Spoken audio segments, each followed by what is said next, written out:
So whenever your app needs to talk to a database, you've got a choice to make. And in Java, it's a choice that seems pretty small on the surface, but trust me, it has massive consequences for the security and, yeah, the speed of your entire system.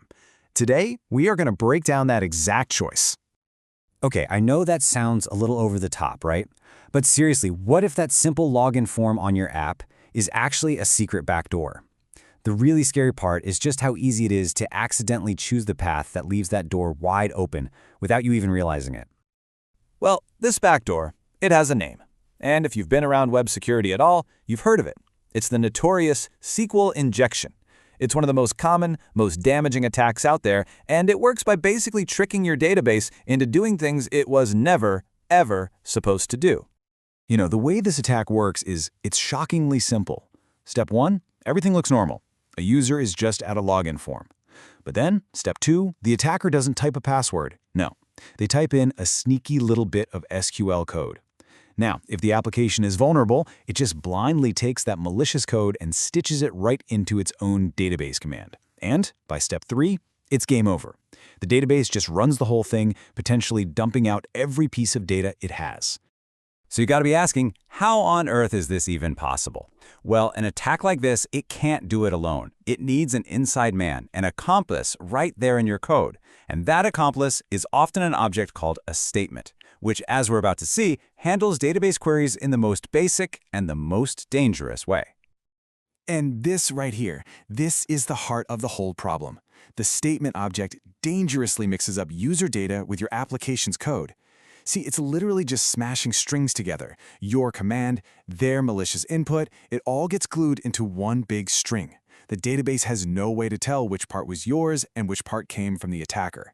It just sees one command and runs it. Okay, so we've seen the bad guy, right? It's a pretty scary vulnerability. But the good news is, there's a hero in this story. The solution is powerful, and it's built right into Java's toolkit. It's time to meet the pre-statement set. So what is it? Think of a pre-prepared statement as like a secure template, a blueprint. What you do is you send the structure of your query to the database ahead of time with these little placeholders where the user's data is going to go. The database gets this template, it understands the logic, it compiles it, all before your user's data ever gets near it. And when you see them side by side like this, man, the difference is just night and day. On the left, you've got the old statement, just mashing strings together, a total mess of code and data. But look at the right side, the pre-statement way. That little question mark, that's a placeholder. And it's basically telling the database, hey, whatever I put here later, it's just data. It is not code. Don't you dare try to run it. But here's the really cool part. Using a prepared statement isn't just about security. That's a huge piece of it for sure, but it actually gives you two incredible benefits. I like to call them its superpowers. So superpower number 1, obviously, is that rock-solid security. It just slams the door shut on SQL injection. But the second one is something every developer cares about, a huge boost in performance. Let's dig into how it pulls off both. So let's talk about that security. It all comes down to one simple idea: separation. The best way to think about it is like one of those fill-in-the-blank sentences you did in school. You have the sentence, and it has empty spots. Now, you can fill those blanks with any words you want, but you can't change the actual sentence. Pre-prepared statement works the exact same way. The user's input fills in the blanks, but it can never, ever be mistaken for part of the command. Now for the performance side, and trust me, this is a huge deal. With the old statement method, every single time you run that query, the database has to figure it all out from scratch. Parsing it, planning it, it's like reading a map for the very first time over and over again. But with a pre-statement method, the database figures out the plan just once when it gets to template. Then it saves that optimized plan and just reuses it again and again. For an app that runs the same query thousands of times, the amount of work you save is just massive. All right, we've gone through the scary part, the vulnerability, and the awesome solution.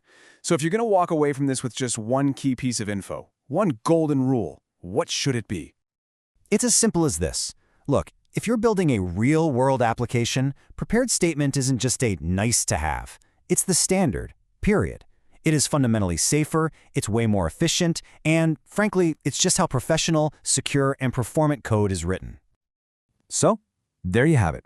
pre-statement statement. It's a non-negotiable for secure database code.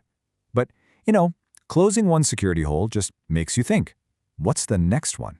Because security isn't something you finish, right? It's a mindset. So as you go back to your own projects, the real question is, what's the next assumption you need to challenge? What other backdoors might be hiding in plain sight?